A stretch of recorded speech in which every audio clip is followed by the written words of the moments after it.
Fellow Falcoholics, what is up? Welcome to another episode of the Dirty Birds and Brews podcast. I'm your host, Kevin Knight, joined by my co-host for Tuesday Takes. He is Tre'Shon Diaz at Trey3Sean on the Twitters. I'm at Falcoholic Kevin on the Twitters, and we are coming to you on a dark Monday. The bye week is here, but unfortunately we don't get to enjoy it because the Falcons dropped a big old stinky doo-doo game against the Denver Broncos. The worst game that they played this season, and it was a brutal rewatch, I must say. This is, I think, the only positive take. I have the same positive takeaway I had on the post-game show last night. Younghoe Koo hit 2 kicks. He was 2 of 2. So, I was happy to see that. But other than that, nothing nice really to say about this game. Obviously, the Falcons go into this one down 8 players plus the guys that they have on IR. So they are, shorthanded. This is, 11 straight games now without a break. This is a later bye week. But it was ugly. It was hella ugly. And we're going to get into that today. Talk about, who or what is to blame for the Falcons' collapse over the past 2 weeks, and get into some of these issues that we've seen. Can the injuries be blamed? Is it personnel? Is it coaching? Is it all of those things? Maybe. That's why you're here. That's why we're here. So we're going to talk about that before we get started. Tre'Shon, welcome back to the show. How you doing on this? It's Tuesday Takes, but we technically record this on Monday, full disclosure, everyone. So yeah, The vibes are the vibes are not good heading into the bye week. You get to think about this last game even longer than normally, just kind of getting to shake it off.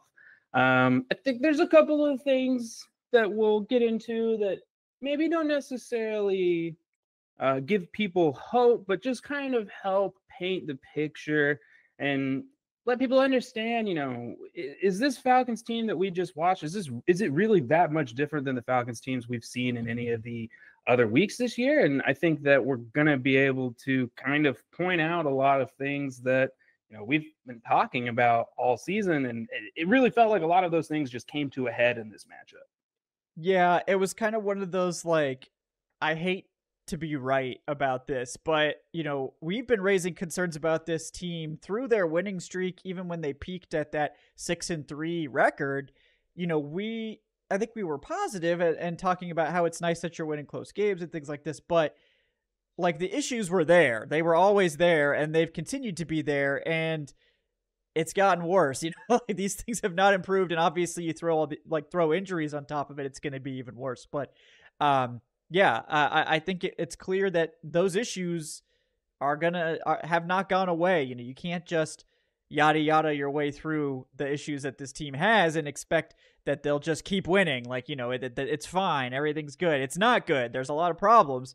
But is it catastrophic? Is it going to keep this team from making the playoffs in this bad NFC South? We'll see. It's something we're going to talk about today. But before we dive in, because we got a lot to get to.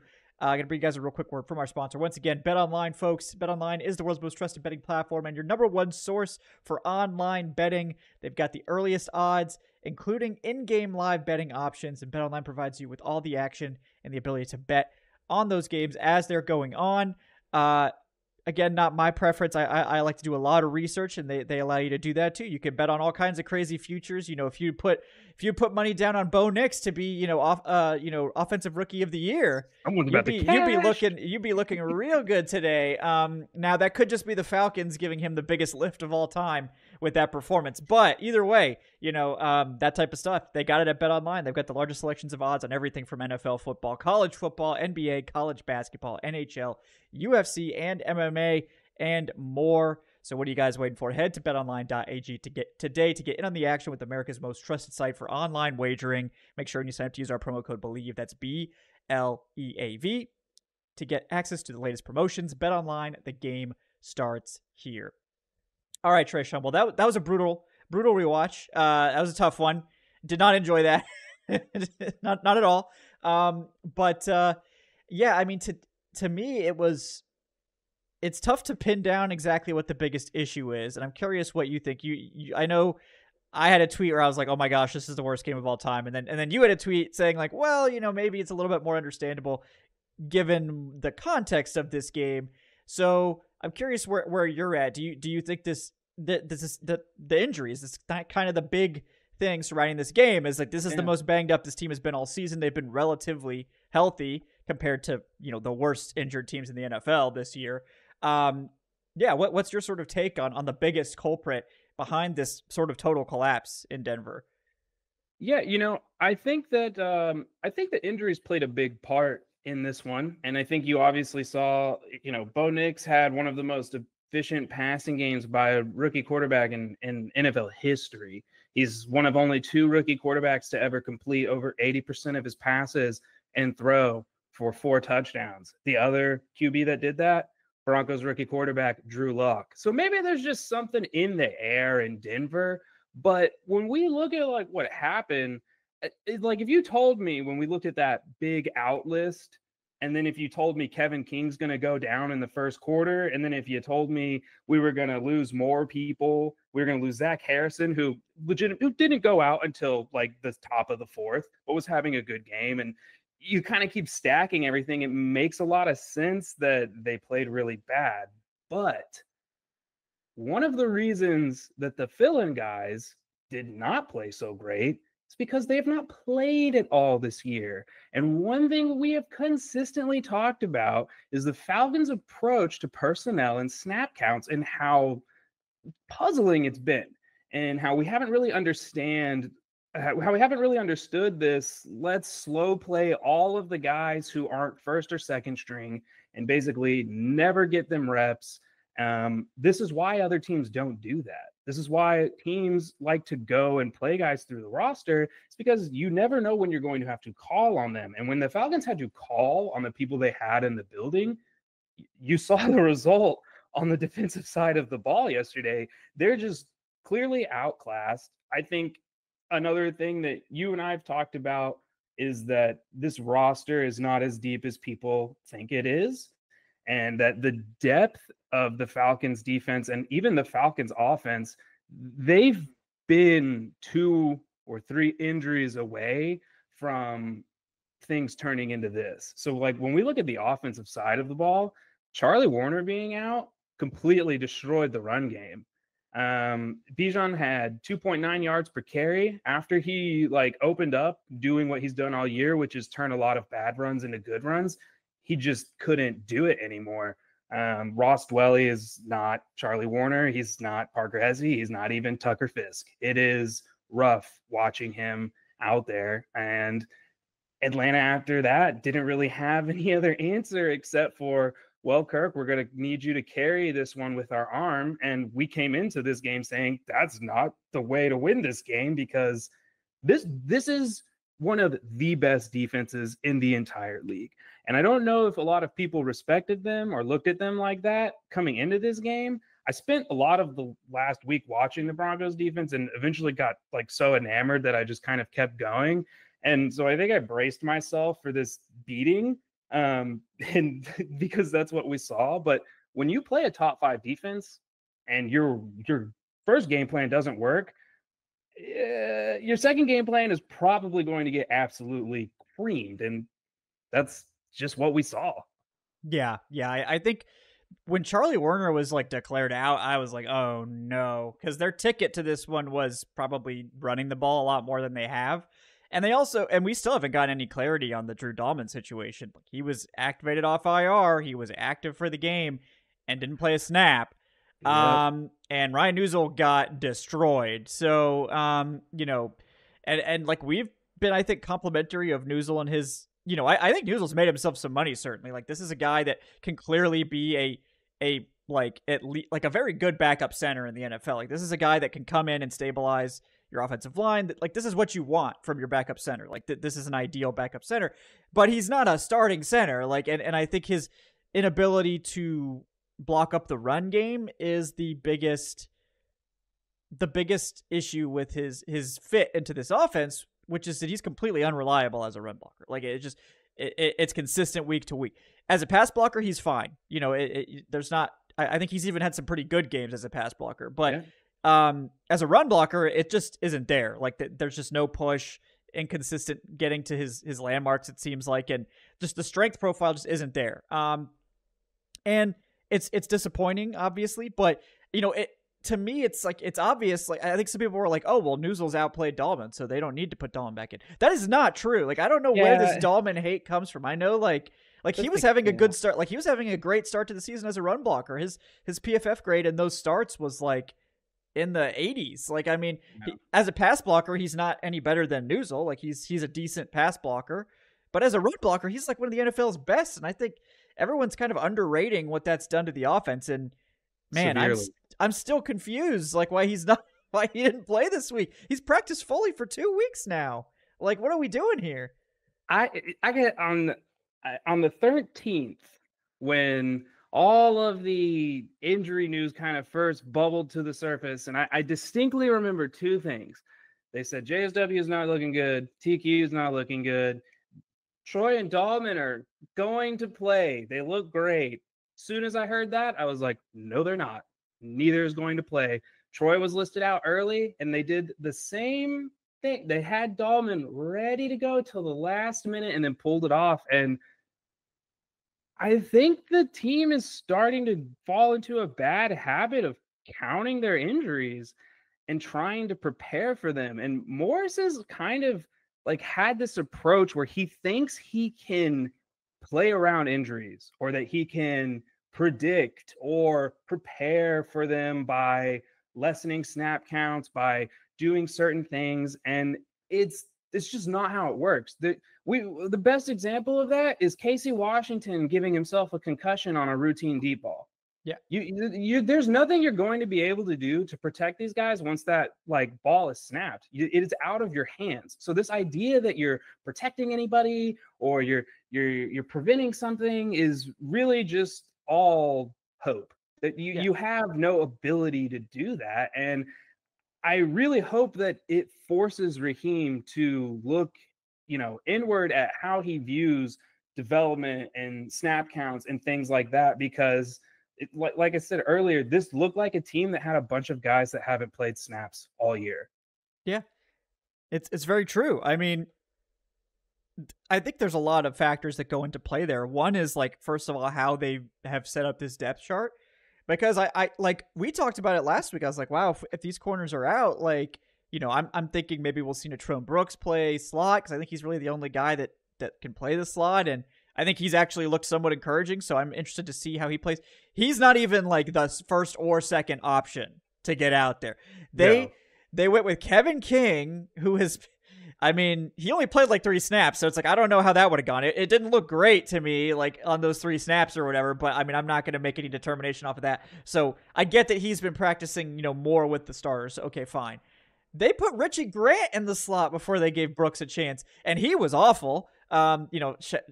UCF legend, I'm sorry, but like, if anyone's criticizing him, truthfully, it's me, because man, he came in first play, like I think it was 2 of his first 3 plays were like great plays, like great tackles. Yeah, he sniffed out a screen. He had back-to-back 2 very good plays. He had a very good tackle, and then he sniffed out a screen, and then after that, nothing else the entire game. It was just blown coverage after blown coverage, missed tackles, bad angles. Like, he's unplayable.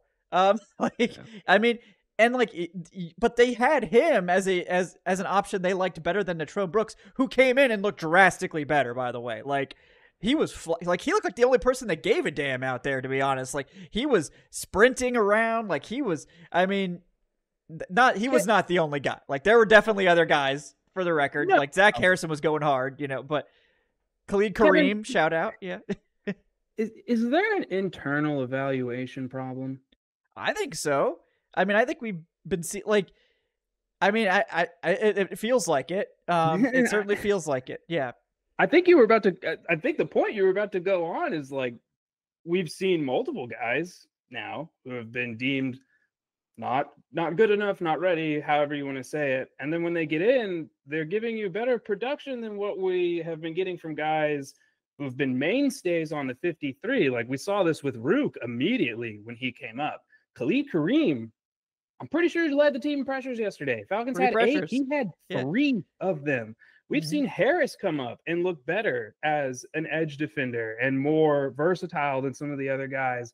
And like you just said, we saw Natrone Brooks come up and he gave them really good snaps. Was he perfect? No, not by any means. But should Kevin King had started the day over him in the slot. Kevin King in the slot just sounds crazy. Like when you say Kevin King playing at all in the year loud. 2024 sounds crazy to me. Like it just doesn't really seem to make sense. So like I'm really wondering what is driving the decisions from the staff when they get these results, but we don't see anything happen with the snap counts the following week. We don't see any real adjustments, and it just that's kind of something that started to worry me a little bit as the season has gone on, is that it looks like we have guys on the staff that don't necessarily have the best evaluations when it comes to who they're playing and who they're not. Well, yeah, I mean, this, like, I think before now we were talking about it mostly on the D line, where it was like, man, what does Zach Harrison have to do to get snaps? Like, it's like he's stuck at like 15 or less snaps a game. It doesn't seem to matter what he does on the field. But they're willing to bring up practice squad guys. Like they were happy to give Damone Harris 35 snaps or whatever, including interior snaps, over Zach Harrison. And like that's, Damone Harris is catching a stray there. Like I don't think he's the biggest problem, but it's like that's just to prove a point. Like they're willing to bring up guys off the squad to get snaps over one of your most promising players from last season, who every time he's out there is at least making plays. I mean, like it's not always perfect, especially early in the year. He was clearly struggling with that move to the interior. Again, maybe another evaluation error is thinking that they need to convert him to interior when you have 10 defensive tackles on the roster, but okay, whatever. So that's just one example. Like I feel like this coaching staff is extremely rigid with what they want to do. I mean, we've talked about, you brought it up early in the season. Like, why are we playing nickel on every down? Why are we playing nickel in like end of half prevent defense situations? Why are we having two linebackers on the field? There's no need to have linebackers on the field right now. And like this goes back to last season and I think the one constant here might be Jerry Gray, right? When you're talking about the secondary, D. Alford was playing well. He was having a great season last year and gets pulled for Mike Hughes in the slot. And Mike Hughes was not good in the slot at all. He's been much better outside, which is what I hoped they were going to do the whole time that they had signed him, and they didn't do it until this year. But, like, inexplicably, D. Alford's playing well. The only thing that changes is that they need him to take over punt return after Avery Williams' injury, basically. And then they're like, actually, we can't have him playing defense while he's taking a couple of punts a game, which is ridiculous. Snaps a game or two, too much. Yep. And look at what they do with special teams this year. Right. Yeah, I mean, Nate Landman, I think he might have hurt his wrist towards the end of the game playing special teams. His wrist on special teams. Yes. Like, why are your starting linebackers playing special teams at the end of a 38-6 blowout? Like, I mean, don't even put guys, like, if you don't have enough players, like, just trot the, sorry, Liam McCullough, you're going to have to get out there and play coverage, Yeah.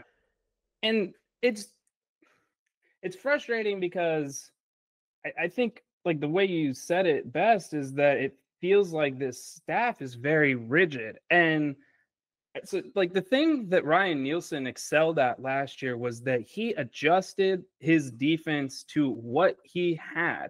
And I know a lot of people are, like, looking over at Jacksonville and they're like, look at that defense this year, though, like this, that, and the other. First of all, that's not how you compare defenses, defensive schemes, coaching, or anything. It's a completely different roster, completely different year, time.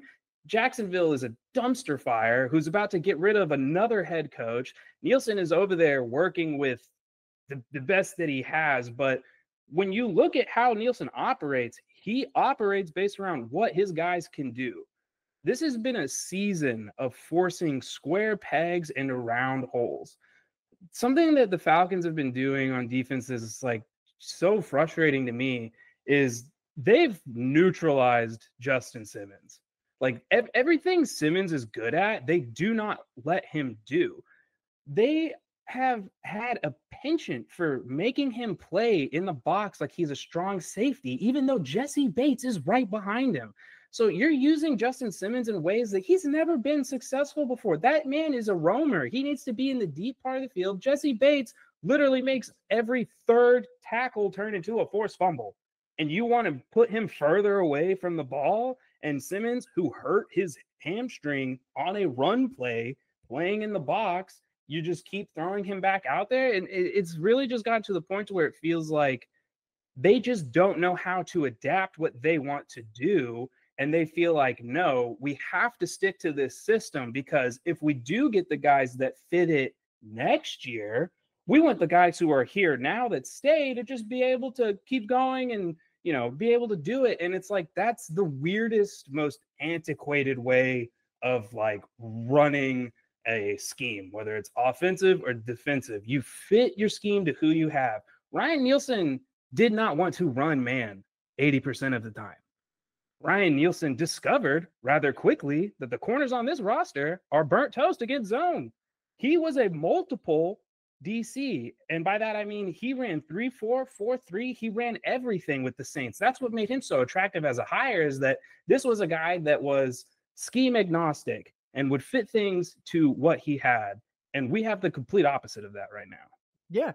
I mean, that's another thing I wanted to get to, is like, just, I hate this scheme. Like, I just hate it. Like, it sucks. Like, it's painful to watch. Like, and I think, you probably understand more of the finer points than I do, but like, what do you think about this? I mean, specifically the coverage. Like, I just, it feels like they're just not giving guys an opportunity to make plays. Like, I mean, there was one particular third down against the Broncos. I think it was a 3rd and 8. And it was the corners were 8 yards off the line of scrimmage. And I believe it was the Broncos ran like 2 deep routes, and then the slot. There was 3 wide receivers on that side of the field. The Broncos ran 2 deep routes, and then the slot guy just ran a simple out, and there was nobody there because the corners were already 8 yards off. When they saw the guys run deep routes, they took off backwards. They took 5 steps back. And the slot corner was also 8 yards back. So there was no way he was going to be able to cover enough ground to get from 8 yards off in the middle of the field to the sideline to stop this game. Like, it was uncontested throw on 3rd and 8. You like that's I don't know how you think you're ever going to have a successful defense if you can't contest a 3rd and 8 throw. Like, I mean, Sean Payton took them to the woodshed and whooped their ass. Like, I mean, he was like, this defense is a joke, and I'm going to show you how much of a joke it is by just giving my players free catches all game. And that's exactly what happened. But I'm curious your thoughts on the scheme in general. I mean, this game exposed it to an extent, but I mean, I've been upset with it all year. Yeah, I think I think what really got exposed in this game, and you and I have talked about this all year. The Falcons never adjust. They never adjust. They don't adjust in the half. I know what the stats show. I know the stats show that they get much stingier in the second half. That has happened. Yes. I inexplicably cannot tell you why that has happened, but I can tell you for a fact it's not because they're adjusting. They don't adjust a thing. They run the same exact defense that they've run in the first half and all year. But even that second half defense consistently gets the ball driven on them. They just do a better job at giving up field goals instead of touchdowns. And this week, Sean Payton, who I described him, he looked like a Las Vegas grandmother to me yesterday with his outfit. That was quite a fit. Yeah. And, he's getting a couple more gray hairs, and he's one of those guys that's like, so you're telling me that if I put, a heavy package on the field, you're just going to stay a nickel and you're just going to let me run with 2 tight ends and a fullback? You're telling me that you're just going to have your corners play where the first down marker is and leave the flat open so that my guy can catch the ball in space, and then it's him versus Natron Brooks or whoever it is that's out there one-on-one? Sure, we'll take that. This defense is built like it has the pass rush the Broncos have. If you want to watch this game, watch what the Broncos do on defense, because it's actually very similar to what the Falcons do. The biggest difference is that they have a pass rush and their defense is fundamentally sound against the run. And at this point, I think while the secondary and the coverage calls are definitely an issue, no pass rush equals easy completions. The run game is really like what is the biggest, like, why do we continue to do this to the defensive linemen? Our defensive line, they do not handle down blocks well. They don't handle down blocks in this scheme well because they're typically playing gap and a half or 2 gap responsibilities, which basically means when that ball is snapped, they have to anchor where they are, and then they need to get their eyes on the ball carrier to figure out, okay, am I playing my primary A gap right now, or am I actually going to have to go and play my backside gap and be prepared for that? And I don't want to call out the best, that we have on the team right now, but Grady Jarrett is somebody who does not excel against down blocks, like against a down block power rush offense. And there were a lot of times yesterday where you're seeing him get completely moved or moving himself out of where he's supposed to be because they've just not really ever excelled at playing the run that way. And so they're not making things simpler for the defensive line. They're making things a little bit more complicated on the linebackers as well. It appears that the linebackers are kind of like freelancing a lot. Like I've seen a lot of people saying that the linebackers are like just running out of their gaps and things like that. But what Atlanta does and what a lot of 3-4 like defensive principles around playing the run are, especially in terms of run fits, is they do a lot of what's known as like spill and kill defense. And you'll see it a lot on the power concepts when there's a pulling guard or tackle or both, or they use tight end or whatever. The job is to get to the edge. Whoever the play side linebacker is, like Ellis, he's supposed to get to the edge and take on that pull. Landman is then supposed to be behind him and either take on the second puller or hill after the play has been spilled towards him. And then there's a safety behind him, which they've been using Justin Simmons in this role, who's supposed to fill behind the second linebacker in case there's multiple pullers, and then he makes the tackle. That's, as you can tell, a lot of things to have to manage and going through their heads, and it looks like it. They play slow. They don't react well off the ball. If it's a run play or a pass play, it doesn't really matter. You can tell that the defensive line is having to think, and they're not able to react, and that's a massive issue. And I think it's just kind of like one of the things when you talk about scheme, like going back to what we said earlier, it needs to fit your personnel. It needs to be built around what these guys do well. And there was a lot of tape from just this last season of most of the guys that are on this roster that showed you what they excelled at, what they did well. And the Falcons have literally done the opposite and are asking them to completely change everything. And here's reality. Are we doing all this for a DC that's going to be here next year? I hope not.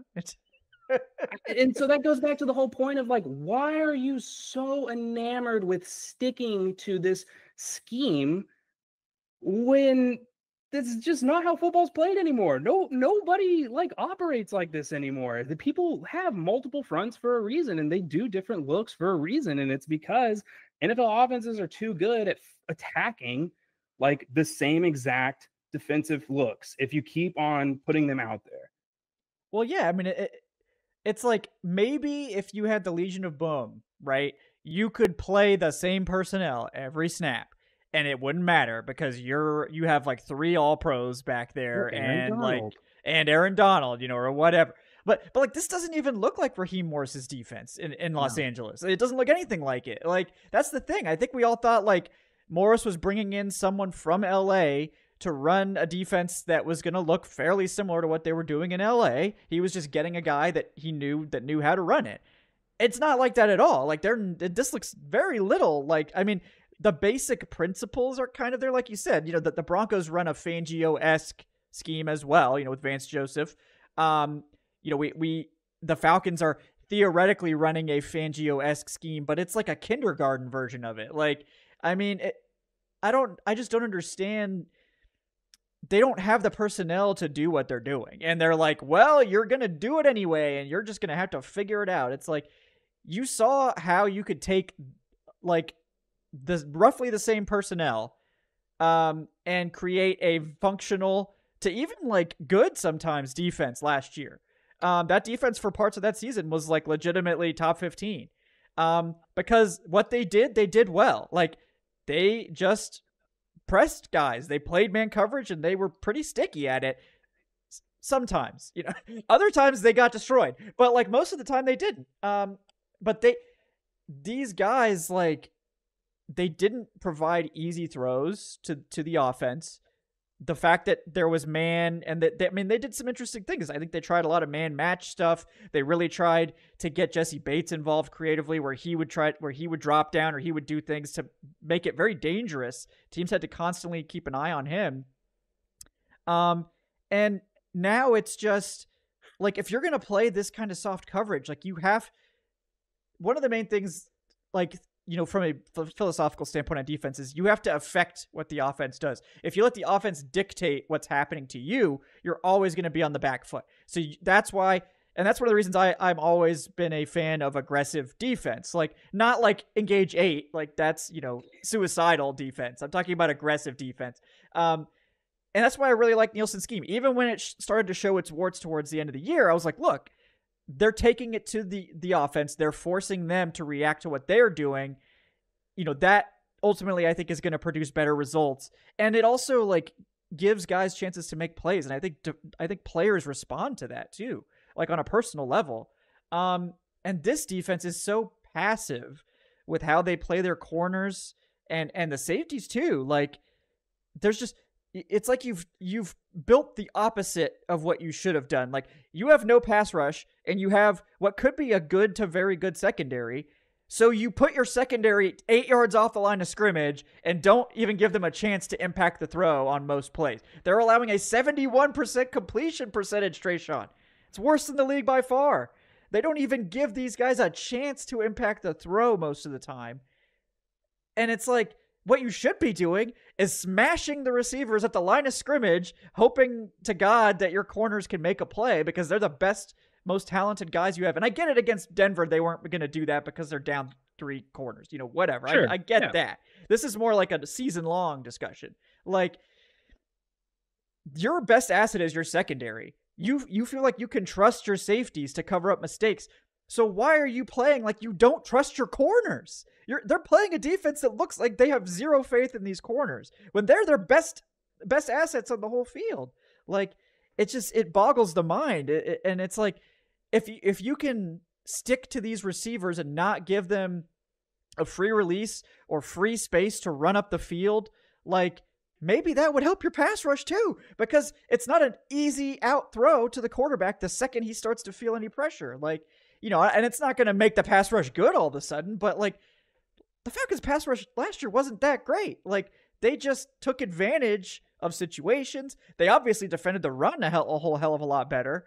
But yeah, I mean, it's just, I think, like, I think it all comes. Thing, oh yeah, go for it. Is, like you're saying, the strength of this defense is the secondary, and the Falcons got more sacks last year running primarily man. So that tells you, yes, if you're running man and you're doing these blitzes, sure, it leaves you like the opportunity to get exposed, because sometimes then that big play can happen or whatever. But we saw that the Falcons were a really good man coverage team. In fact, we saw that they were so good that they would end up blanketing a lot of routes, and then we would get coverage sacks.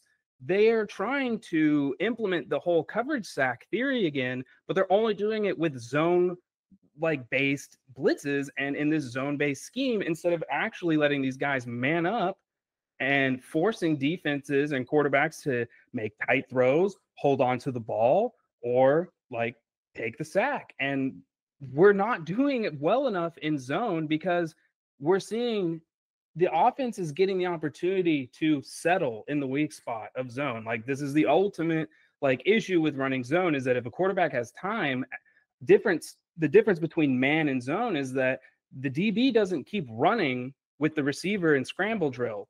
That's when you start playing the pass off game. And then you have to start talking in the secondary, and you have to start yelling over to Bates that so-and-so's coming this way, so-and-so's going that way. And that's when we've seen the secondary crumble. Like, when they aren't able to get the sack in that 3-second time frame that they need to get it, it's over after that. Offenses are able to just pick apart this defense because, based on their own principles, they can't just abandon their zone coverages, because then, you know, what, somebody else comes behind them or what have you. So it's just been very frustrating, again, to echo your point, that they're not leaning on this secondary in the way that you would have expected.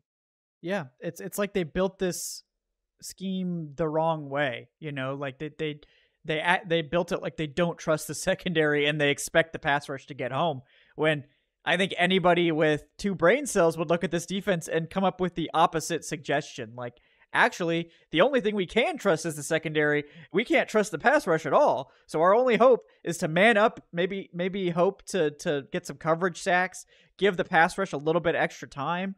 Because like you're saying, they look lost in zone. Like they look absolutely lost. Like, I mean, obviously this game was another level of loss. Like, I haven't seen a team make that many coverage mistakes in a single game, and it's been a long time. It was a lot. And it's like, obviously you got a lot of moving parts in there. You're trying to have Richie Grant play nickel corner, which, can we let that dream die? Like, I feel like when he was drafted, they dallied with that a little bit, and it's like, we need to not do that. Like, I honestly don't know that he's even playable at this point. I mean, if you can find a better depth safety, it might be time to just cut bait there. But it's like, I don't get how they've constructed this. Like, it's these guys.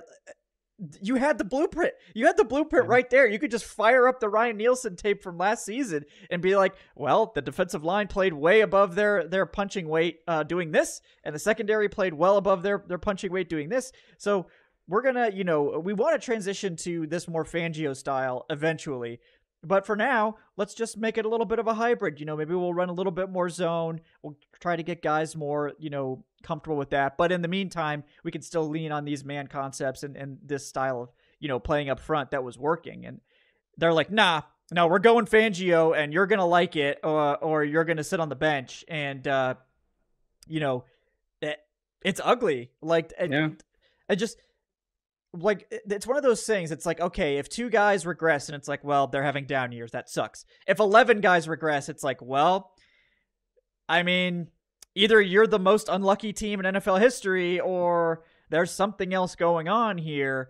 And it usually means that there's a schematic issue or a coaching issue or both. And it's never just one thing, right? Like, obviously, I think it's clear that Grady and Onyemata are not playing like they were last year.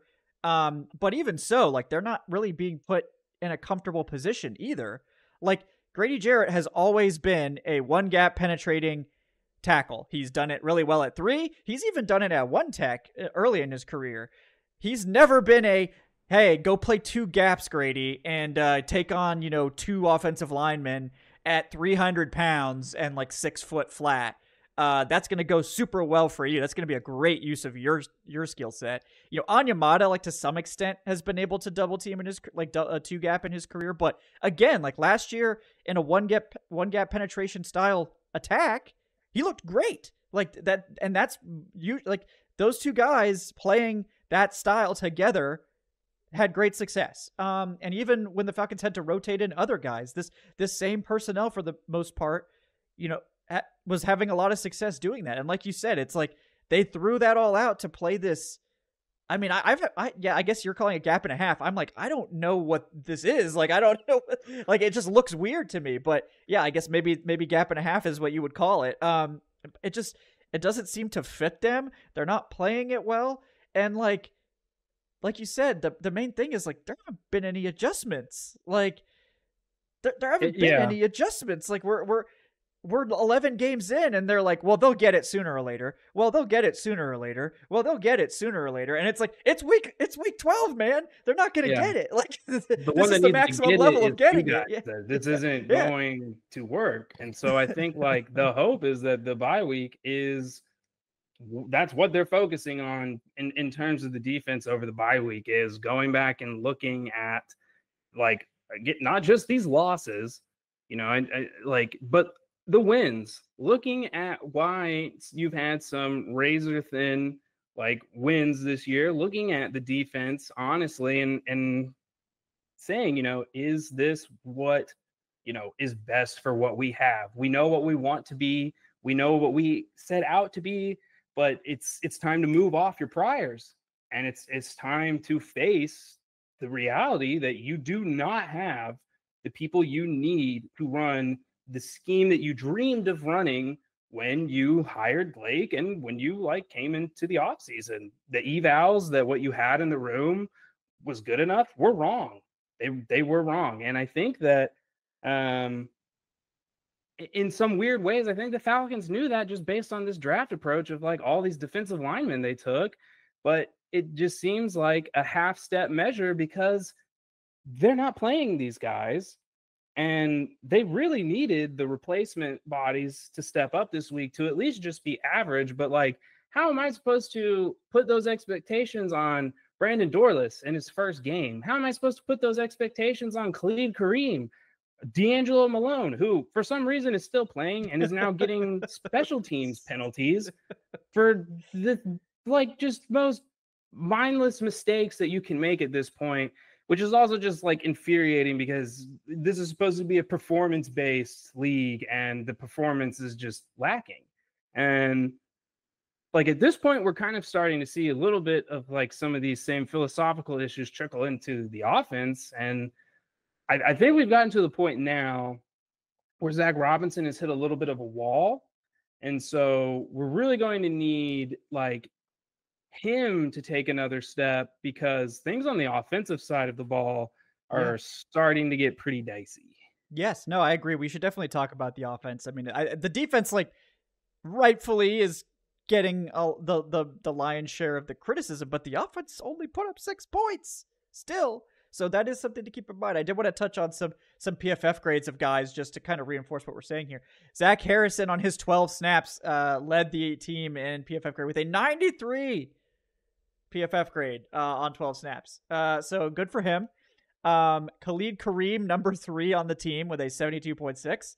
Positively graded in all facets, including his like 2 coverage snaps. So good for him. Natrone Brooks, number 5 with a 69.2. He was graded as below average in run defense, but really positively graded in coverage. I believe he had the second among DBs. He had the highest coverage grade, slightly edging out Jesse Bates by like 0.2. But you know, so it's like, and Lorenzo Carter, by the way, had the worst game again. It's like he comes back super happy we used one of those injured reserve spots on him and then burned one of the 8 that we get to use the whole year. That was supreme player management. Yeah, Lorenzo Carter comes out and drops another 35. So his league low PFF grade is not it's going to continue to be the league low PFF grade after this one. But yeah, I mean, Clark Phillips, rough day. You know, and that was part of why like I was not blaming the injuries as much, because like a lot of those coverage busts were Clark Phillips. He's been playing. Like I can't blame injuries for Clark Phillips coming in and having and like we're a very pro Clark Phillips, you know, show. Like I mean, I think he's got potential, but this was a rough one, man. We were asking to see him. Yeah. But again, this is a guy that like for the first 4 weeks or 5 weeks, we're like, where the heck, where is he? He's not getting any snaps. And corner is a position, in my opinion, where I'm like, you throw corners out cold, yeah, that's like one of the worst. You're going to get bad results. There is a reason in every football game you've ever watched, as soon as a DB goes down, the very next play, the offense immediately goes at the replacement. Yeah. So, you know, and again, like Nate Landman, like he can't move. He did have that. He had that one nice open field coverage tackle. I was like, wow.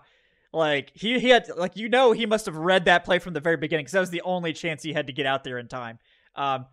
But man, like he just doesn't hit with power anymore either. Like it has to be health related, because like there's just no way. Like he's just not like, I mean, or maybe it's like you were saying, it's like he has to stop and think so much. He doesn't have time to build up a head of steam for these tackles, because he's like, wait, which gap am I supposed to be in? I'm supposed to be watching like 4 gaps apparently.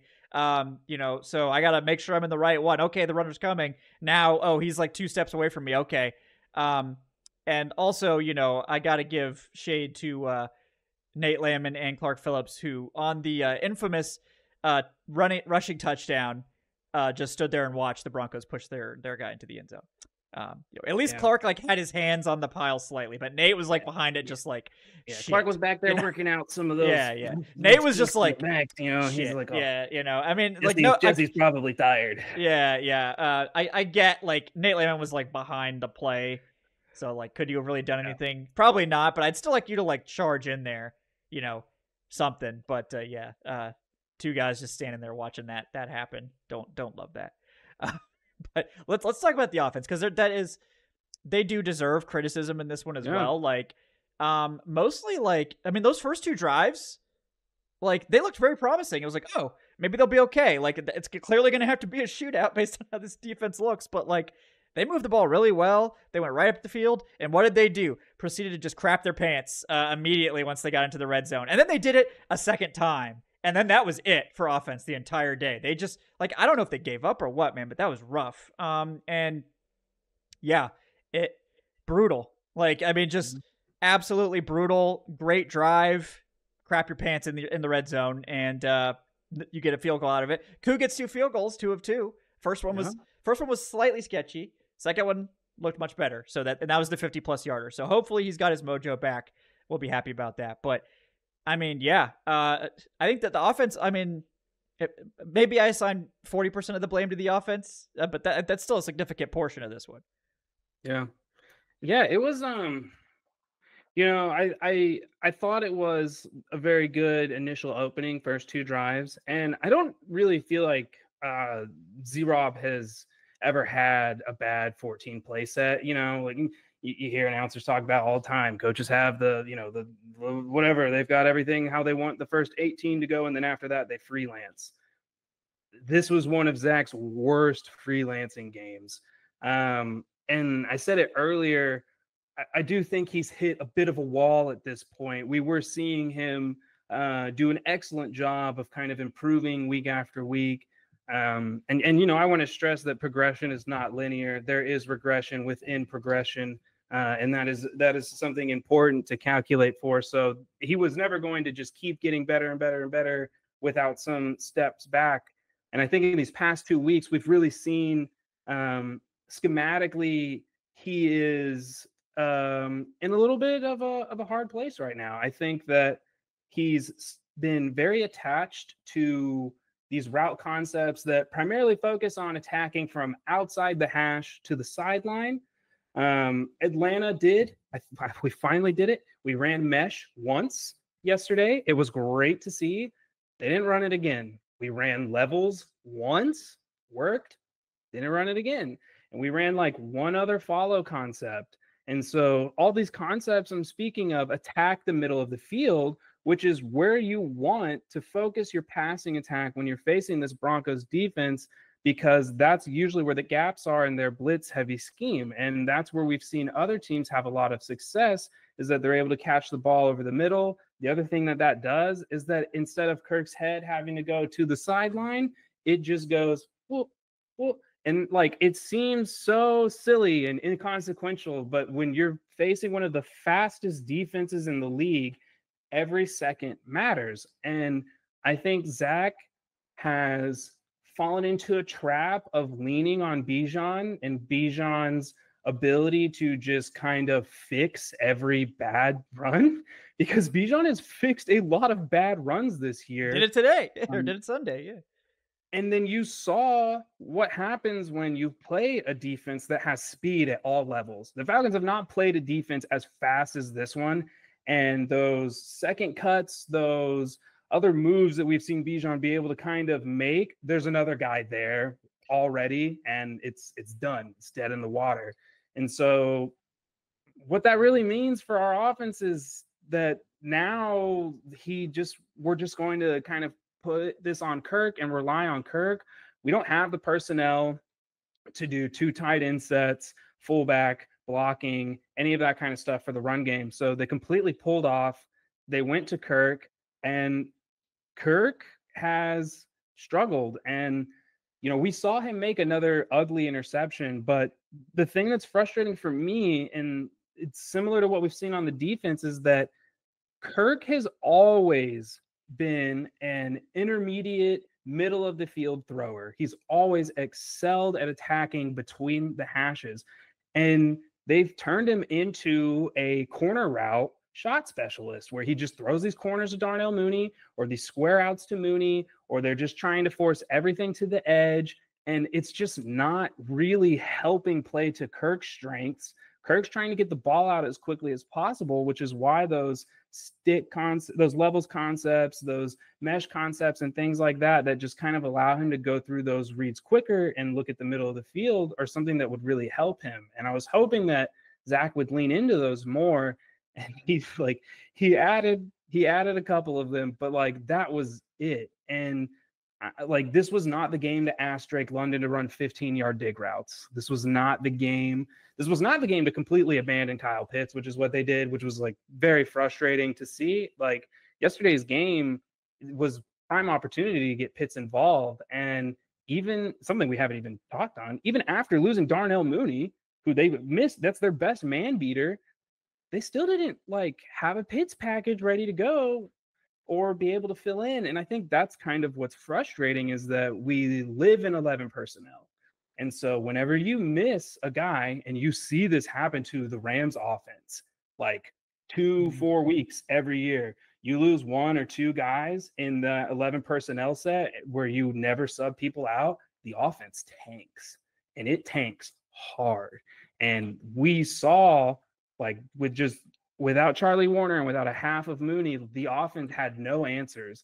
And it was just really frustrating because it felt like, you know, coming off the Saints game, a lot of these issues were present there. And it felt like that's the game that's really going to help give them the learning experience. And it helped them, you know, to the tune of 3 plays, but like, it's just a little taste. Like they didn't really learn anything. Mm-hmm.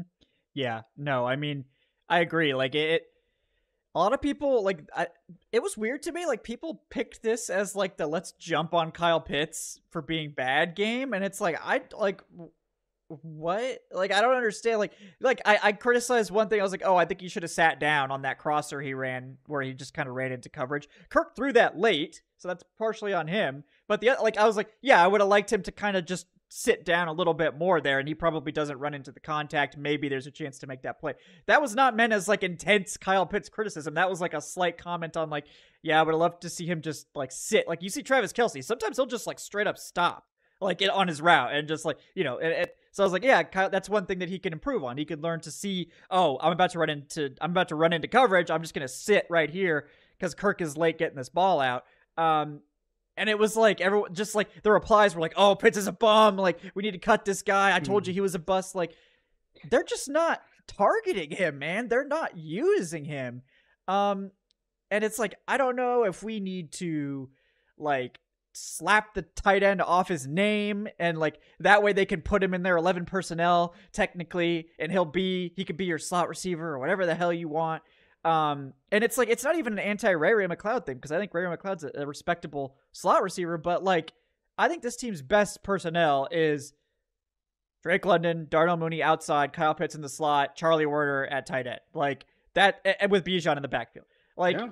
But they abandoned that immediately this year. Like they tried it in week 1 with probably the most bizarre offensive game plan that I've ever witnessed.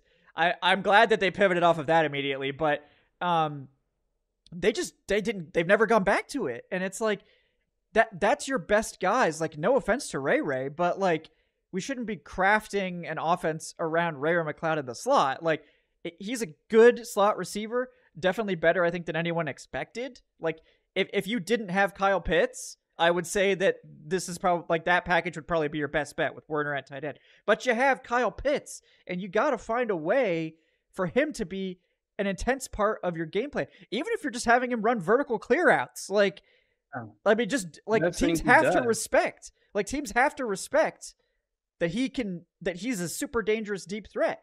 But it's just like they kind of just throw their hands up and are like, well, you know, we'll put him on the field, but like, you know, I don't really got much for him. You know, we'll have him run some crossers here. It just seems like, I mean, and like, honestly, like in terms of the routes that he's running, they've gotten better. They've tended to be deeper, more intermediate routes. Cousins just doesn't look at him most of the time. No, he doesn't.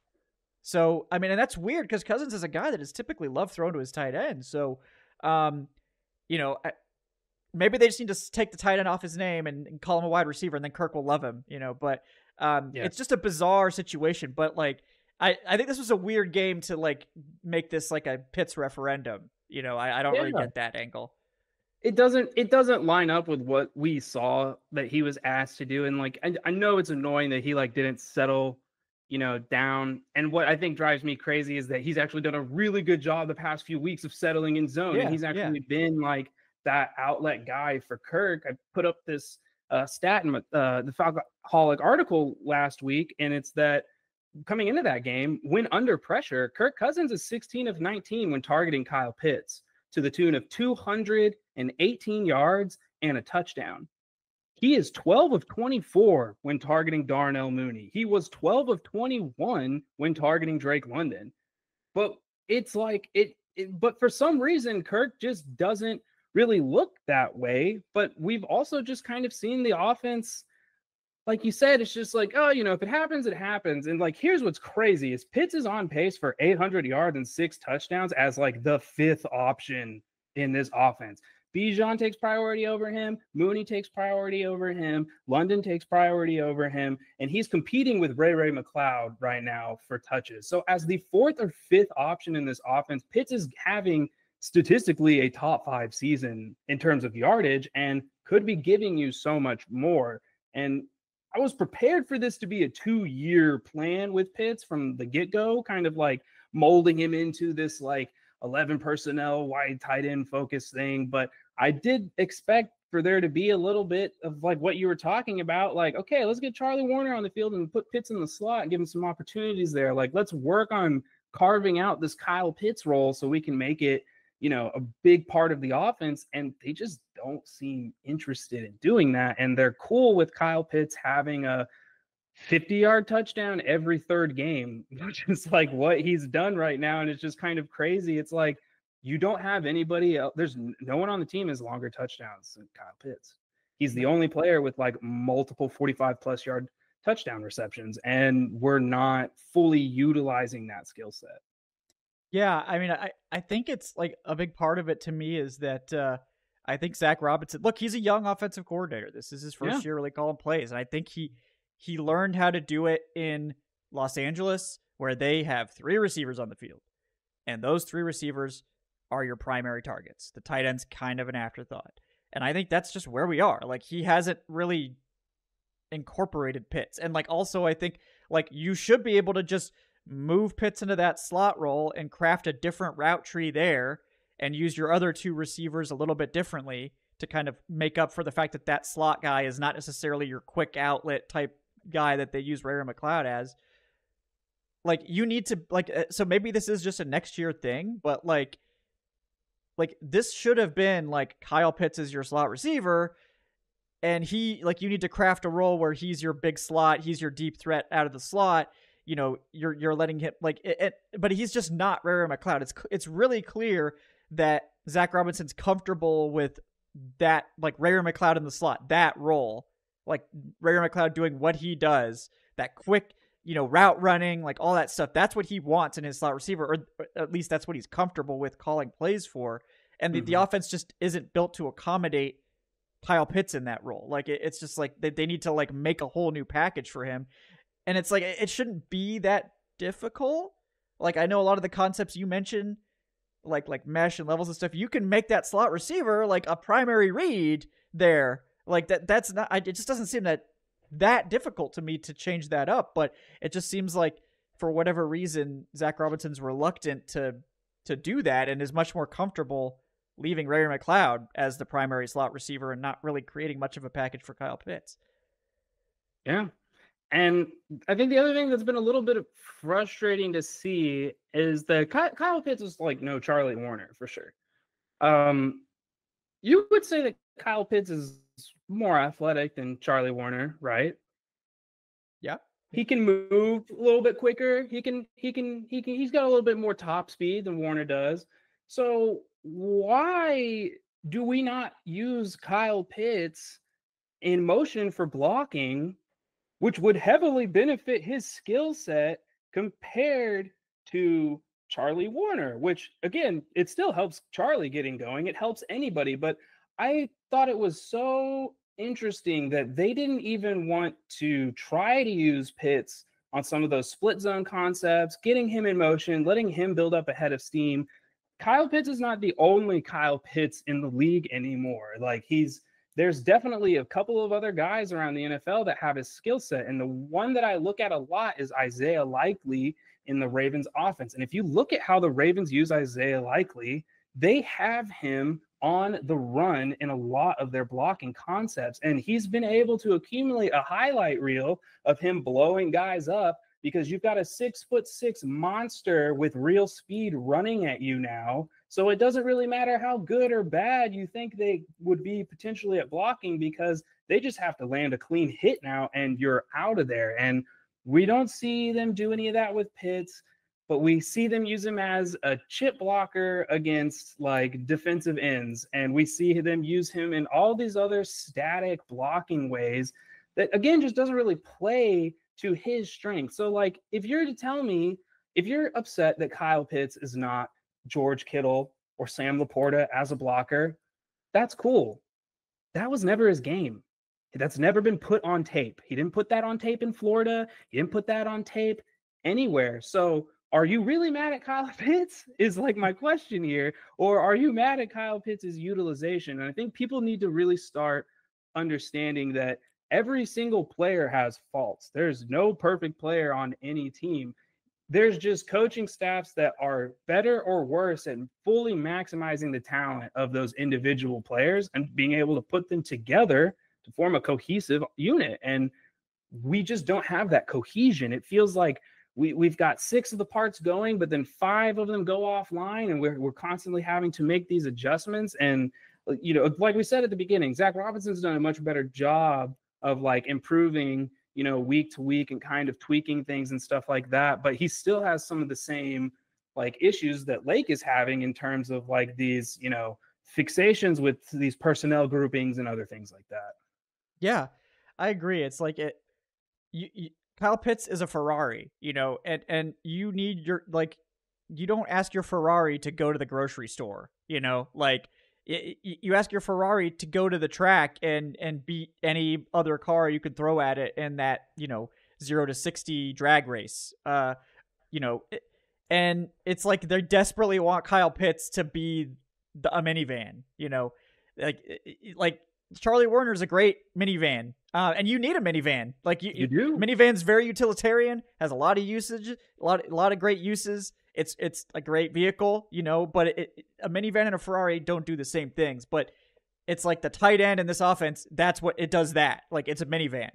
And the inability to be able to change that is what makes, and like even when Arthur Smith was here, this was the same thing. And he drafted the guy knowing this. Like, if you're going to draft a unique player like Kyle Pitts, who's basically just a turbo-sized wide receiver, you know, it's like you need to be willing to craft a game plan for him. He's that type of talent.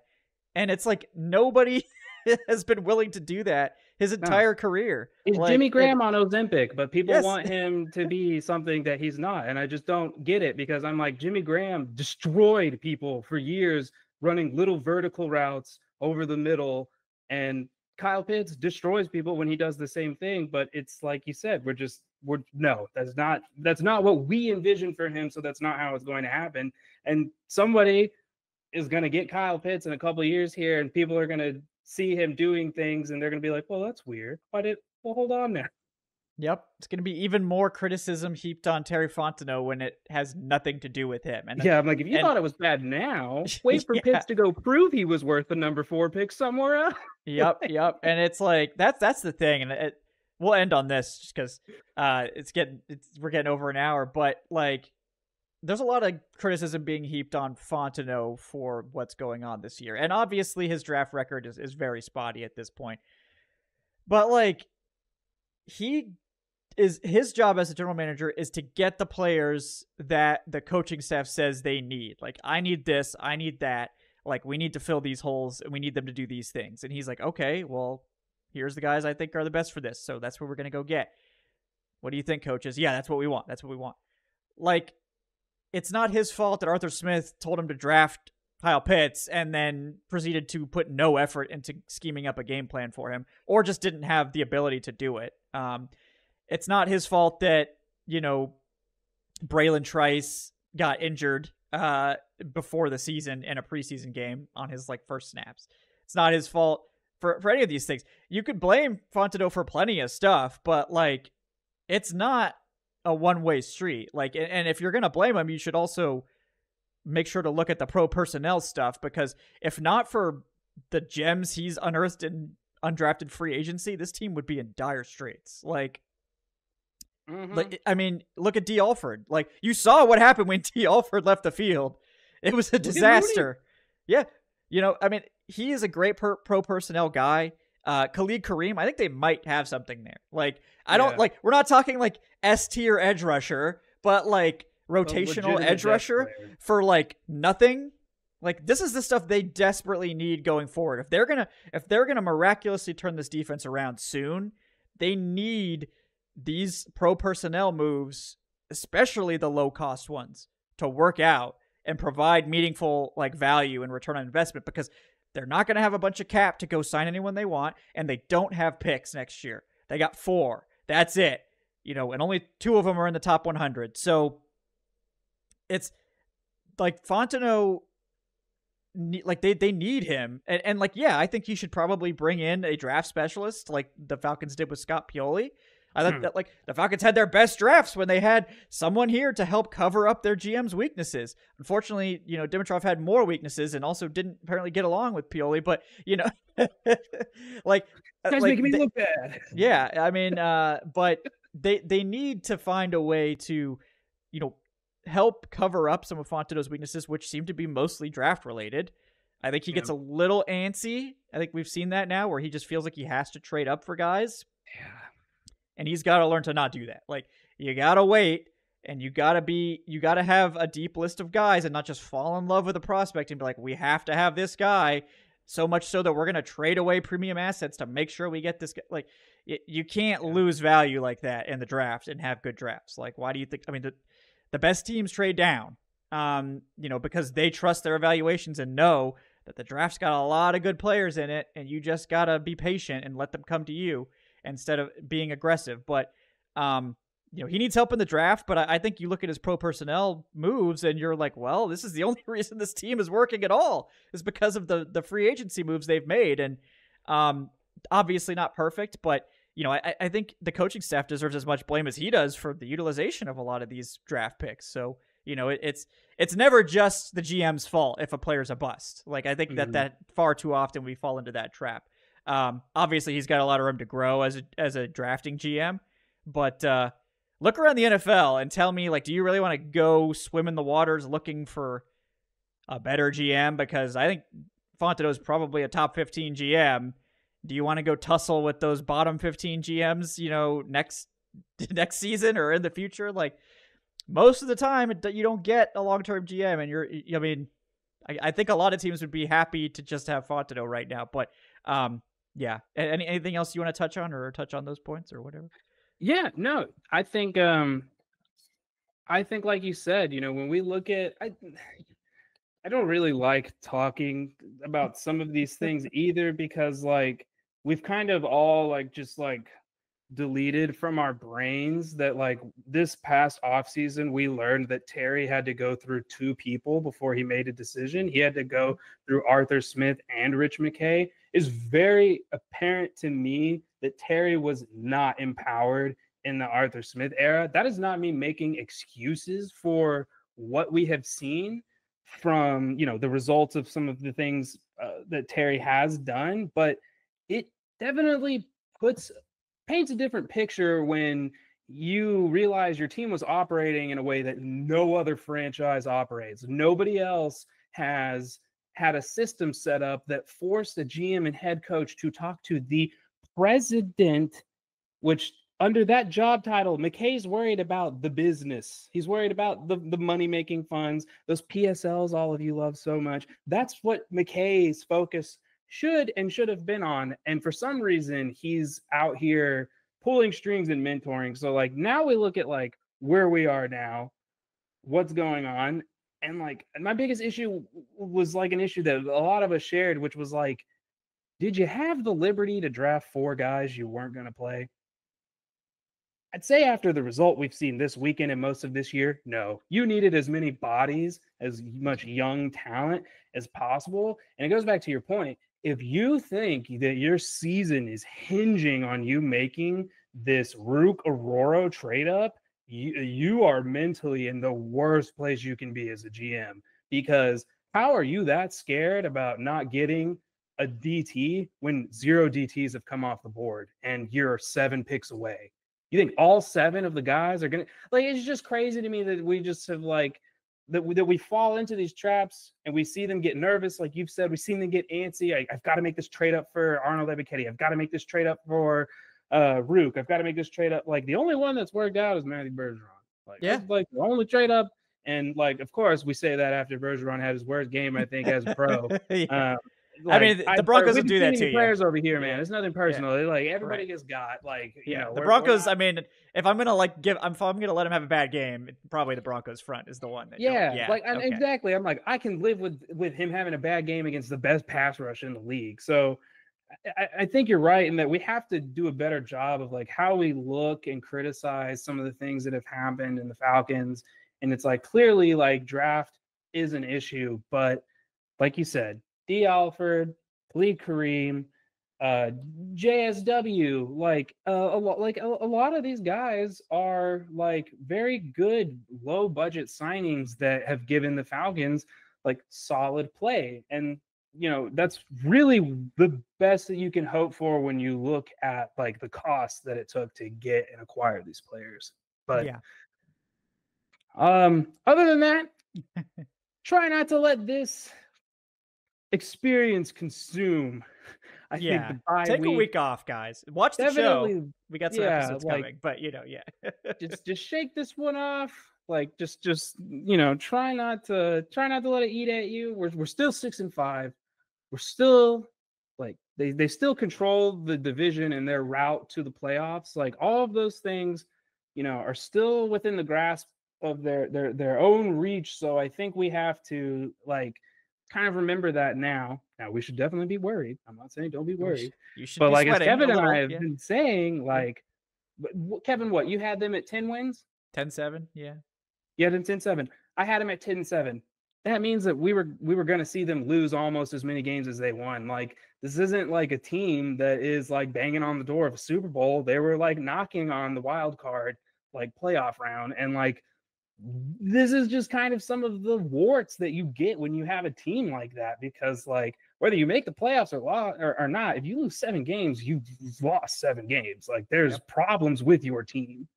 Yeah, there are. And this team is clearly, like, a work in progress. I still feel, like, vindicated that this team, like, a lot of people were just insistent that this was a win now year and all this. This is not a win now year. Like, I'm sorry to break it to you guys, but, like, the trade deadline sealed it. Like, they desperately needed help at multiple spots. They didn't make any moves. And it's like, I think they were right to do that, for the record, like, because, again, I don't think this roster is good enough to do much in the playoffs. But, like, this is a bridge year. This is a stepping stone year. It's not a rebuild. Like, clearly they got Kirk in here because they thought, if we get an upgrade at quarterback and this offense becomes functional, we think we can win the NFC South. And they're probably right. Like, they just need to win one of the 3 of the Chargers, the Vikings, and the Commanders. They just need to win one of those, and then win against the Giants, who are going to be starting Tommy DeVito. They need to win against the Raiders, who, that team's just a mess. And the Panthers, which, like, it's the Panthers. They have the worst defense in the NFL. Like, you should be able to beat the Panthers. So, like, ultimately, you beat those 3 teams that have combined, like, maybe the worst combined record in the NFL. And you just need to win one more, and you're probably set to win the NFC South, because the Bucs, to get to 10 wins, have to go 6-1, something like that. So, like, and they have to, the schedule's easy, but the Chargers are on there. That's probably the one. And if they slip up one more time, that's 9 wins. Like, and again, when you have that many games outstanding and you can't afford any, like, the Falcons can afford 3 losses. The Bucs can afford 1. So I'm just saying, like, even with the easier schedule, even with that easy schedule, it's like, you just, like, I would rather be able to have 3 losses than 1, because shit happens in the NFL, you know? So, So yeah, if the Bucs lose 2, then the Falcons only need to get 9 wins, and then you just beat those 3 easy quote unquote games, and you're good. But that's why that New Orleans game was so critical. Why the loss was so bad, because if you win that, you don't even need to beat any of these other teams. You don't even need to beat the Broncos. You don't need to beat the Vikings or the Commanders or even the Chargers. You just win those cupcake games, and you're good to go. But no, you blow that game, and now you gotta win. You gotta find a way to win one of these hard games. And we'll see if they can get it done. But Tre'Shon, tough game to break down, but I think we did the best we could. And again, a lot of football left. And I just think it's like people get too hyped, right? 6-3, we start talking about playoff scenarios and all this. But then it's like if we're like, well, this team has a lot of problems, and people are like, well, you can't criticize them. Like, what are you talking about? Like, this team's 6-3. You need to be cheerful.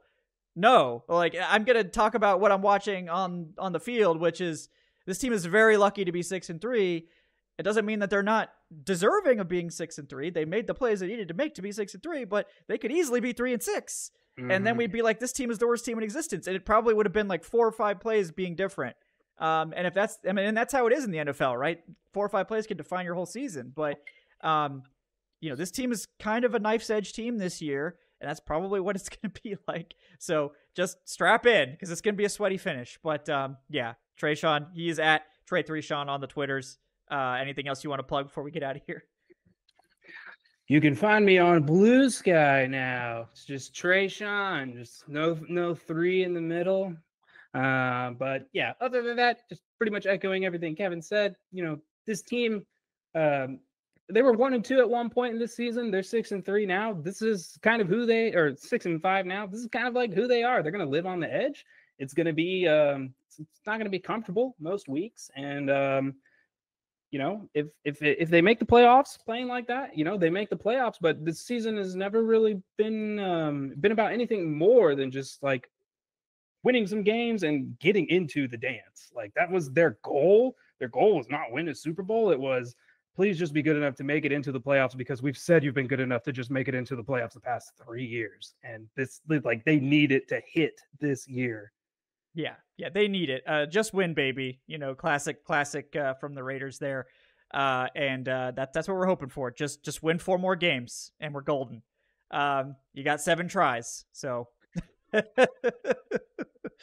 I hope you can figure it out. Or maybe it's 3 6 wins tries. and a tie is going to be glorious. Yeah, maybe it's 6 tries, I guess. But yeah, you got to figure out a way to get it done. And I sure hope they can. But guys, thanks for joining us here on the Dirty Birds and Brews podcast. This episode of Tuesday Takes, brought to you by BetOnline. Thanks again to those guys for sponsoring the show. Please like, subscribe if you haven't done so already. Leave us that 5-star review on your podcast platform of choice. Check out the community Discord. Check out the Patreon, patreon.com/Falcoholic Live. Check out the channel memberships, all that good stuff. We'll see you guys on Wednesday for the next episode of Falcoholic Live at 8 p.m. Eastern. Obviously, no game preview because it's the bye week, so there won't be a game preview. Might come up with some other show to do later this week. But in the meantime, guys, take the week off, relax, tune in to the Wednesday show, and then relax. Try to purge this bad Falcons game from your mind, and we'll start strong next week. But thanks again for joining us, guys. We'll see you next time. Have a great day.